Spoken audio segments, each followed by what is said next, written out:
Tonight on Pen the Writer's Utopia, listen, I have an amazing guest with me tonight, and we're going to be talking about writing your way out of the storm. This is definitely an episode you don't want to miss, and you want to make sure that you share it, baby, because sharing is caring, and I promise you, somebody out there needs to hear this word tonight, and they're only going to get it if you share it. So, come on in the Writer's Utopia, baby.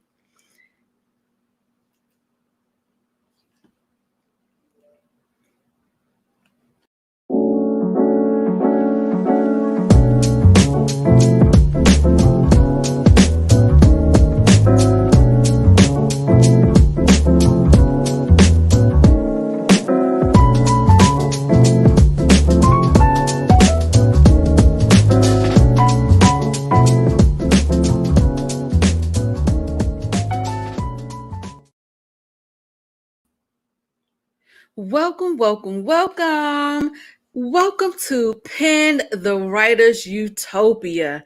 Listen, I have an amazing guest with me tonight. But before I bring her on, listen, make sure that you share this broadcast because I promise you, the things that she is going to share tonight, it's going to bless somebody's life that really needs to hear it. And guess what? T. Lynn don't know him, baby.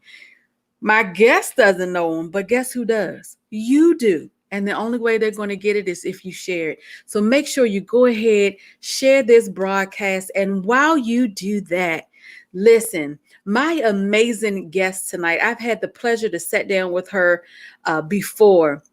She has an amazing testimony. She is an author. She's a breast cancer survivor, guys.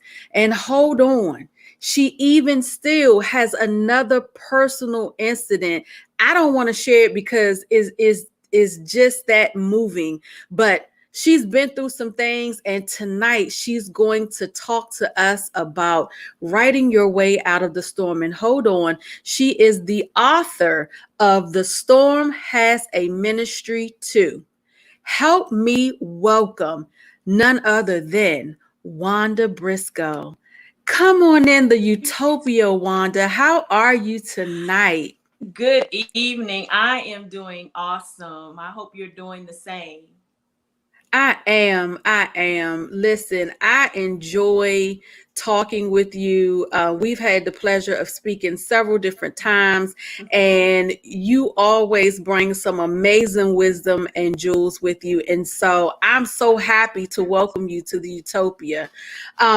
So for those that don't know you, briefly share with us a little bit about who Wanda is.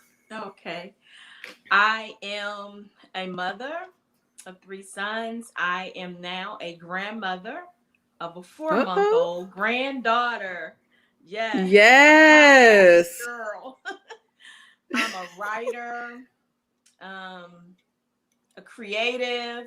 I host my own talk show. I'm family oriented.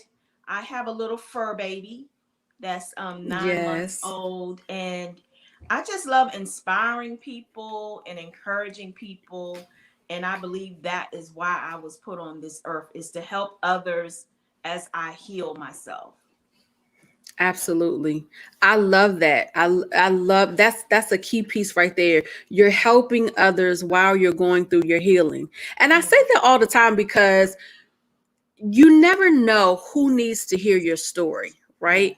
While you're going through, it's not always about you. Yes, you're learning something, but oftentimes it's because you are to impart something to someone else to help them along their journey. And if you're not careful, you're going to miss that. So I love that you have taken the time to observe and pay attention in the midst of all you've been through. To do that. So you've had a couple of storms in your life, and yet, yes, I know, guys, you're like, Dag T, you just jumping in. I am. Yes. Because listen, it's an amazing story of triumph, and you have to hear it because it all leads us to where we're going. So You've had a few storms in your life, and both of them have been pretty big. So I'll let you tell which one in what order you want to, that has taken you to the path of even writing about the storm has a ministry to. Okay.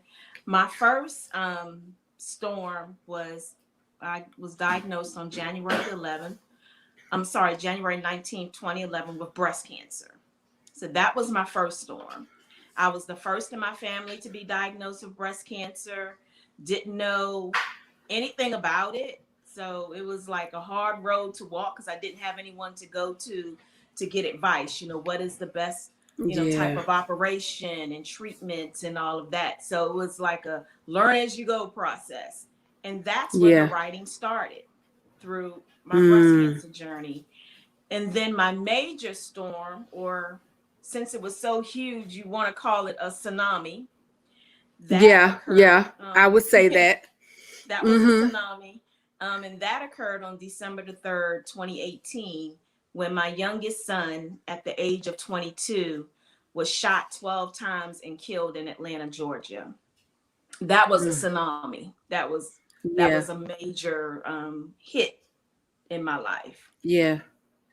I listen, I don't even have the words for that, because I have a son. I mean, I have children, not just my son. I have children, and my God, that is like one of the most speechless thing I can't even say how that feels. I don't want to imagine how that feels, but I can imagine that it's a very, very awful feeling. And then to have to come back from that, like, yeah, it's one of them things where it does just that to me. So I can only imagine how you felt. If I can't even get my words together. Exactly. I can't even get my words together on that. And so I find it so powerful, though, that you were able to take that tsunami and still be able to come out, because you've done some amazing things. Thank you. Even in the midst of that. And as a result, you have done some amazing things with that, which leads us to where we are now, talking about writing our way out of a storm. Listen, I told y'all she was an amazing guest and had some amazing stories of triumph. And so listening just that little tidbit of what you've been through, Wanda, let's talk about that journey in writing. So where did it all begin, and how did you realize this is what I need to do with this? I need to take what I'm going through and put it here. How did you get to that point? So travel this road with me. So my writing started when I was diagnosed with breast cancer in 2011. I didn't know what to do with it. I was going through other traumas in my life, but the breast cancer was so new. When you hear the word cancer, you automatically think, am I going to die? And I had kids. It's like, what about my children? So when I would come home from the radiation treatments, I just started journaling, just started writing down my thoughts, how I felt, from the treatments, and, being the only one there, whether treatment's going to work, all these things were going through my mind. And then from the journaling, I started giving breast cancer speeches. I was living in Atlanta at the time, and I would travel to Maryland and give breast cancer speeches. And after one speech at my dad's church, the minister there, he said, well, Wanda, when is the book coming out? It's like, what do you mean? You're like, what book? What book? Right. What book?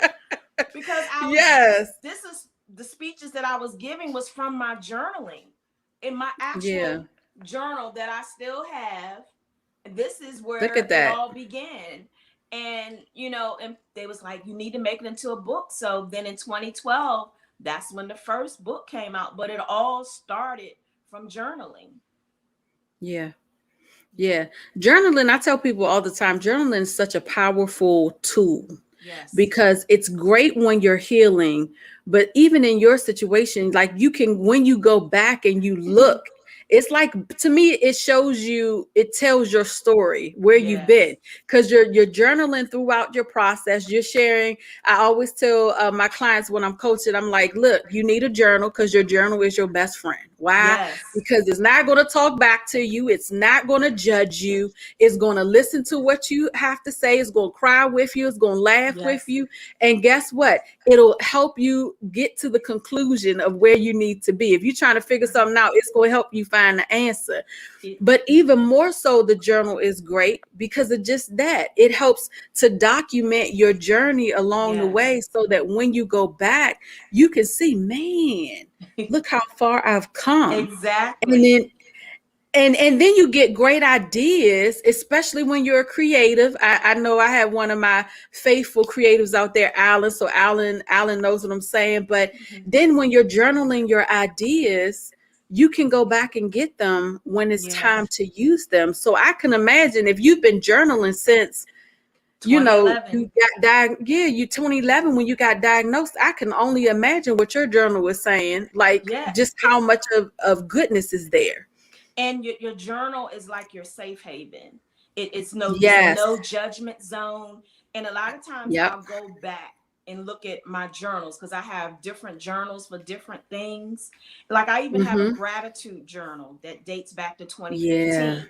And so every morning I would get up and I would write in that particular journal what I'm grateful for. And then, sometimes, when different things come up in life and you go back and I'm reading the journal and I'm like, wow, I really wrote that. That was, you're pouring your heart out on paper. And it's like, you don't realize what all was in your mind when you're writing. And then honestly, I even have some pages in my journal where it's nothing but tear stains. Wow. And even they tell a story. They tell a story as even well. They tell a story. Yes. And I love that, because I even me getting stuck on just the tears telling a story as well, because that was a cleansing day, basically. If it's nothing else on the page but the stain of your tears, then that means that was a cleansing day. I have a lot of those. Yeah. Oh, I love it. I love it. So your first book basically was birthed out of your journal along with your speaking. Hey, speeches, that's part of writing too. When you got to write your speeches, unless you want to just speak off the cuff. Exactly. And I had to learn how to tailor the speeches. That's a part you have to learn, because each audience is different. So if you're speaking to an all-female, audience on breast cancer, you tailor more of that around the female, asking them different questions, are they doing their monthly exams? And if it's an all-inclusive audience with the men, you let them know that they can get breast cancer as well. So you have to learn how to write your speeches according to your audience. Now that's a good tip. See, that was something we wasn't even after tonight, y'all. We was talking about something else, but guess what? It's still a part of writing. Look, I'm telling you always find great gems here in the Writer's Utopia, baby. All right, so we got the first book and we are writing our way out of the storm. And so you were using your journal notes to write that. So you have a second book too, right? Or was it just the writing out of the storm? So for some reason, if you don't, then I'm speaking it into existence. You got another one coming if you ain't already wrote it. Yes. I actually have 5 books. 2 I've written on my own. Okay. 3 I've co-authored. And then number 6 will be coming out in September 2021, which is a co-authored book as well. So you spoke that. See? Okay. I was like, wait a minute, I know some more. So even with your son's passing, you wrote a book, or some writing came out of that as well, correct? Yes. Okay, let's talk about that, because that's a whole different ball game than the breast cancer. So what was the process in writing after your son's passing? Well, the process of that writing of that book, The Storm Has a Ministry Too, God gave me those 6 words in March 31st, 2016. And I did it as a Facebook post. I didn't know what God wanted me to do with those words. So then early 2018, God said, write the book. So I started writing the book, The Storm Has a Ministry Too. going well. And then in November of 2018, I got writer's block. As so many writers out there, they've experienced that before. And I told the publisher, I said, I know that there is one more chapter that I'm supposed to write, but I don't know what it is. And then she said, she prayed with me on the phone, and she said, God is going to give you the title of your last chapter before the end of the year.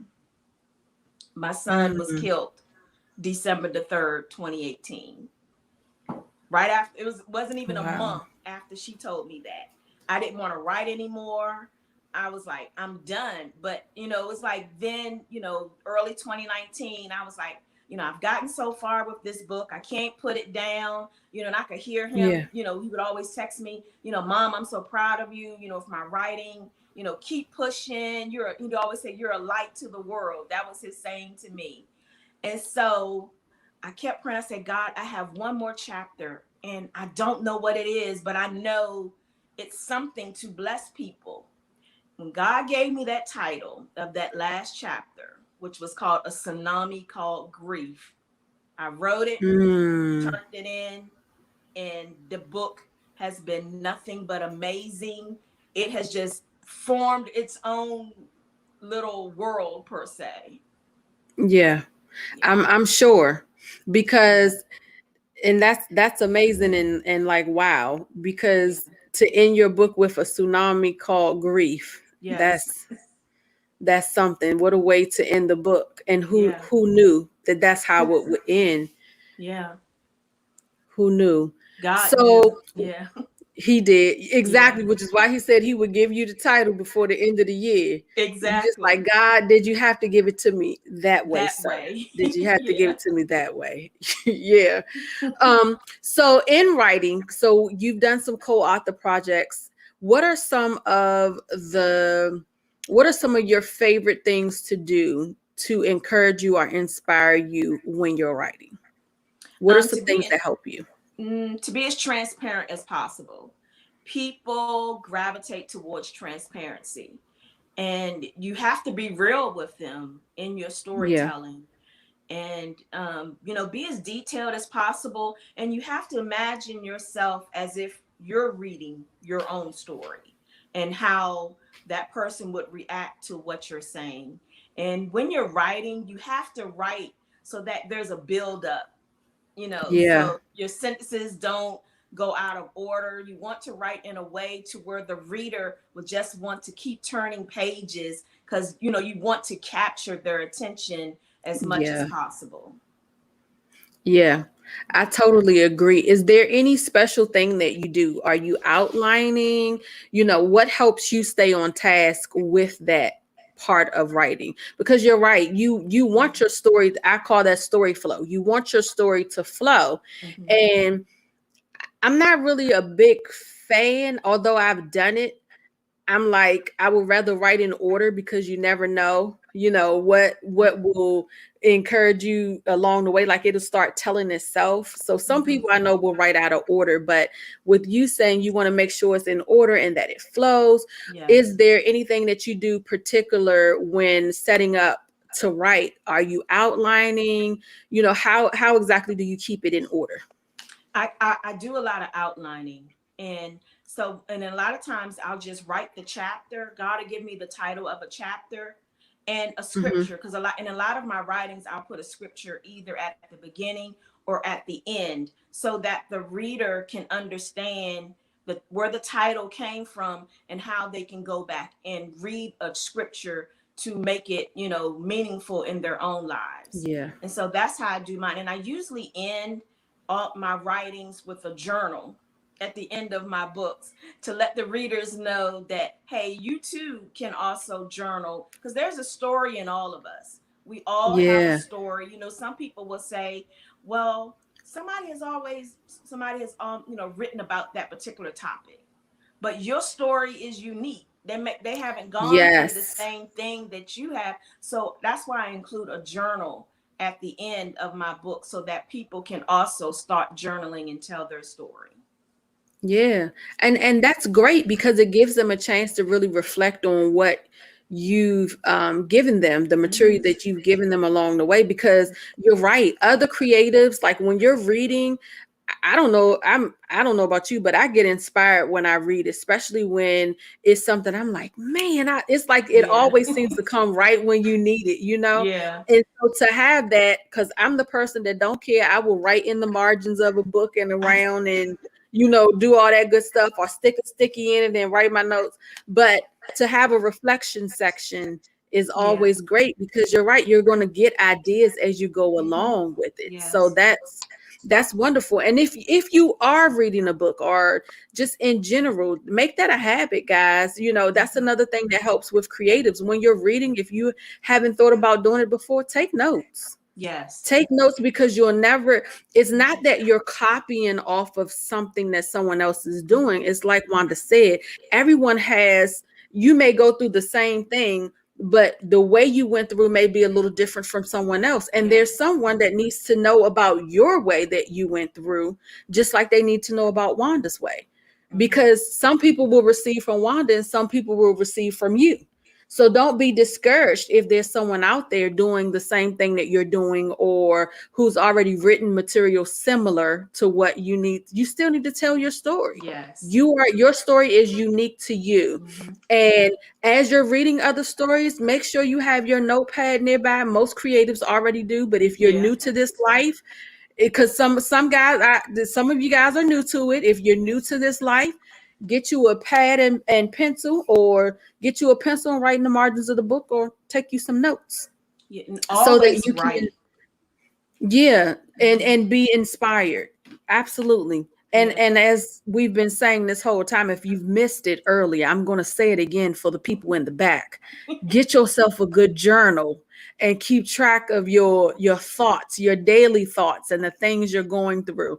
Because I promise you, my husband asked me the other day, it's so funny that we're talking about journals, because my husband saw a whole bin of journals I have. He was like, so babe, what are you doing with those? You know, are we going to get rid of them? I said, no, that's my story. They're not going nowhere. You know, because one day I'm going to be able to look back and say, oh man, this is what I went through in 2000 whatever, or 19 whatever. Get yourself a good journal. A good journal. And they don't cost a lot either. You know, I go to Ross a lot. To me, Ross has the best journals. You know, you can even go on Amazon. You can get you a real cute journal, you know, male or female, you know, from Ross. It'll be like $5, you know, sometimes less than that. So they aren't expensive. And, you know, even, you know, if you're an iPhone user, you have the notes section on your phone. I use that a lot, you know, because in the middle of the night, you know, God will wake me up and just give me a thought, something to write. I mean, I have like right now, my phone, I have 146 notes in my phone, and they date back to 2014. And so God will give me stuff to write ahead of time. And then someone will approach me and they say, Wanda, we need you to write for a magazine, or we need you to co-author a book. And this is the premise of the book or whatever. And I've already had started writing it years ahead of time, because God has already given me that material. So always write. Even if you write a sentence a day, you'd be amazed at how much that can, you know, add up to. There's a chapter right there. If you write a sentence every day in a month, that's 30 sentences right there. That's a chapter. That's a paragraph, and you build on that.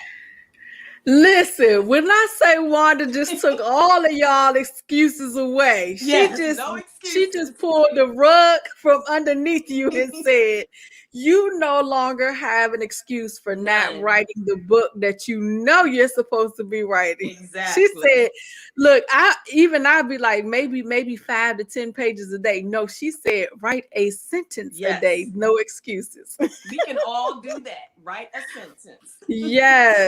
Yes, I love it. I love it. And you are on point. You're right. Write every day.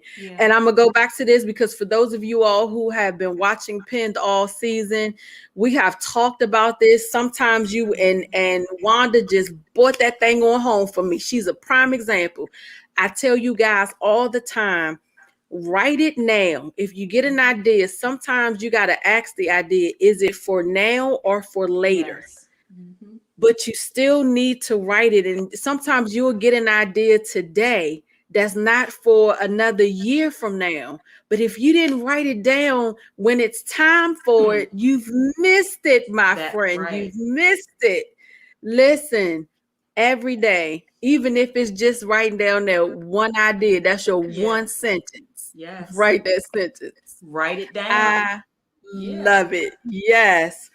Okay, so we've talked about the journals and how that has helped. And you said you've done some co-author projects, and I want to touch on that just a little bit too, because I think that's a fantastic way, especially for new writers that don't have enough material for a whole book, but do have enough to contribute a chapter or so. Yes. How did you find? How was it working on co-author projects for you? How did that work out for you? Obviously great because you're still doing it, but what was that experience like? It was an amazing experience. It was they all have been out of the box experiences. The first experience was in 2014, and the project was called The Art of Activation. And someone brought that to me, and they said a lady was in the Essence magazine, and she was looking for people to co-author a project, and they gave me the link. So you had to go on there, put your name. Had you ever written a book before, and what was the synopsis of your book? And so I did that, and they chose people nationwide, and I was one of the 23 people that was chosen. And so the book was like an inspirational book, like your Chicken Soup of the Soul kind of series. And so we all chose our chapter, and my chapter was called Using the Power of Forgiveness. And that's where I was at that point in my life, was on a forgiveness track, dealing with breast cancer and, having to go through that. I was going through a divorce at the same time with breast cancer. So it was like breast cancer and forgiveness is what was needed at that time. And then the second one came out in 2019. A new author just asked people, some of her friends, could we contribute a chapter in her book? And I did, and that was called Stained Glass. And so I gave the synopsis how we all are like pieces of stained glass, different colors, different shapes. We've gone through different trials and tribulations, but God still sees the light through that stained glass. And then the next one that came out was February of this year, 2021, and it was called Inspired by Love, Volume 2. And the head of that project was actually the publisher that published my first book in 2012. That's amazing. And so it was to show people how whatever you're going through, because there were people that had also had lost a parent, and so they wrote about that. How even though you've gone through divorce or whatever, God still loves you. And that's why it's called Inspired by Love. And my chapter in that book was called Scarred Yet Loved. And I came from the breast cancer perspective on that. So co-authoring is good because you don't have to come up with a lot. It takes the pressure off. It takes some of the pressure off. Maybe 4 pages. They'll give you like so many characters. Sometimes they'll tell you not over so many characters, and it's easier to write 3 to 4 pages. But when you're doing an entire book, by yourself, it's a journey. It's a journey. And sometimes that it can be done. Your journey. And I'm glad you said that. So writing a whole book is a journey all within itself, because if it's your first book, you got to get the courage, to do it. And I've heard people say, I sat down one night and I just wrote it all in one go. And there are people that can do that, right? And that's okay.